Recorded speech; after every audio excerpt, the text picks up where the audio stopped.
حضرت شیخ عبد القادر جیلانی رحمۃ اللہ علیہ ارشاد فرماتے ہیں، تجھ پر افسوس، تجھ میں دنیا کی محبت اور تکبر دونوں جمع ہیں۔ اگر ان دو خصلتوں والا توبہ نہ کرے تو اس کے لیے نجات نہیں۔ عقل کر، تو کون ہے اور کیا شے ہے اور کس چیز سے پیدا کیا گیا ہے۔ سوچ اور تکبر نہ کر، تکبر تو وہ کرتا ہے جو اللہ اور اس کے رسولوں اور اس کے نیک بندوں سے ناواقف ہے۔ اے کم عقل، غرور کر کے بلندی کی تمنا کرتا ہے، اس کے خلاف کر، تجھے بلندی حاصل ہو جائے گی۔ رسول اکرم صلی اللہ تعالی علیہ وسلم نے ارشاد فرمایا، من تواضع للہ رفعہ اللہ عز وجل ومن تکبر وضعہ اللہ۔ جو اللہ تعالیٰ کے لیے جھکتا ہے اللہ اسے بلند کرتا ہے، اور جو تکبر کرتا ہے اللہ اسے پست کرتا ہے۔ جس نے آخرت کو پسند کیا وہ پہلے لوگوں کی صف میں شامل ہوا، اور جس نے تھوڑے کو پسند کیا اسے بہت کچھ ملا۔ جو شخص ذلت پر راضی ہوا اسے عزت ملی۔ تو کمتر درجے کو پسند کر لے تاکہ امر تیرے حق میں بدل جائے۔ جو تقدیر کے آگے جھکا اور اس پر راضی ہوا اللہ اسے بلند کرتا ہے۔ جو ہر شے پر قدرت والا ہے۔ عاجزی اور حسن ادب اللہ کے قریب کرتے ہیں۔ بے ادبی اور تکبر اللہ سے دور کرتے ہیں۔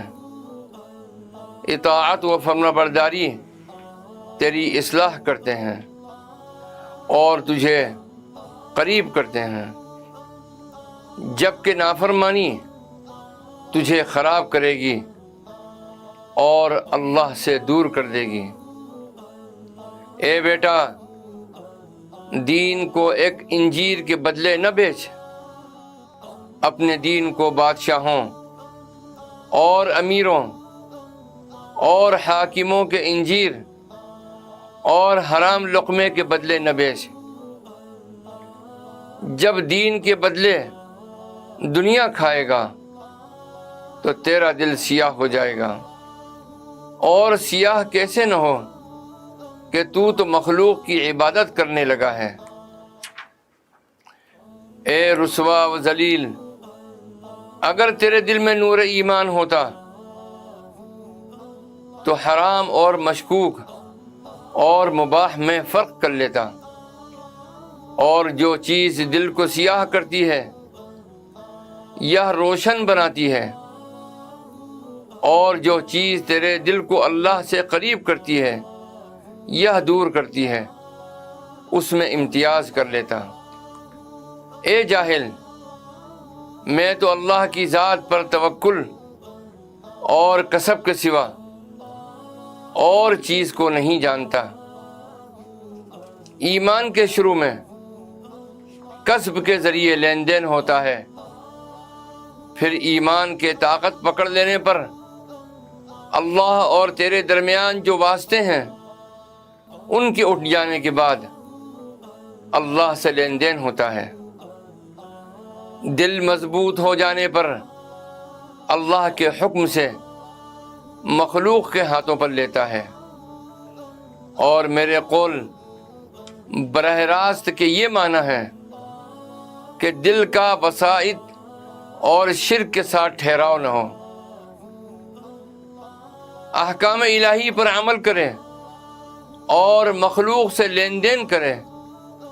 جب وہ تعریف یا برائی کریں یا کوئی قبول یا ناقبول ہو تو کان بند کر لے، اور وہ کچھ دیں تو اسے فعل الہی کے تحت سمجھے۔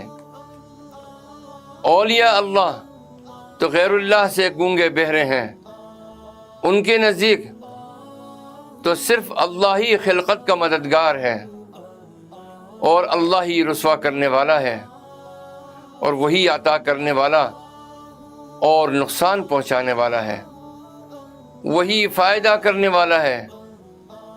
ان کے پاس بغیر چھلکے کے مغز ہے اور بغیر قدورت کے صفائی ہے، بلکہ صفائی در صفائی اور پاکیزگی در پاکیزگی ہے۔ یہی وجہ ہے کہ جو ان کے دلوں سے ساری مخلوق کو باہر نکال دیتی ہے، اور ان کے دلوں میں اللہ کے سوا کوئی باقی نہیں رہتا۔ ان کے دلوں میں غیر اللہ کے بجائے صرف اللہ کا ذکر خفی باقی رہتا ہے۔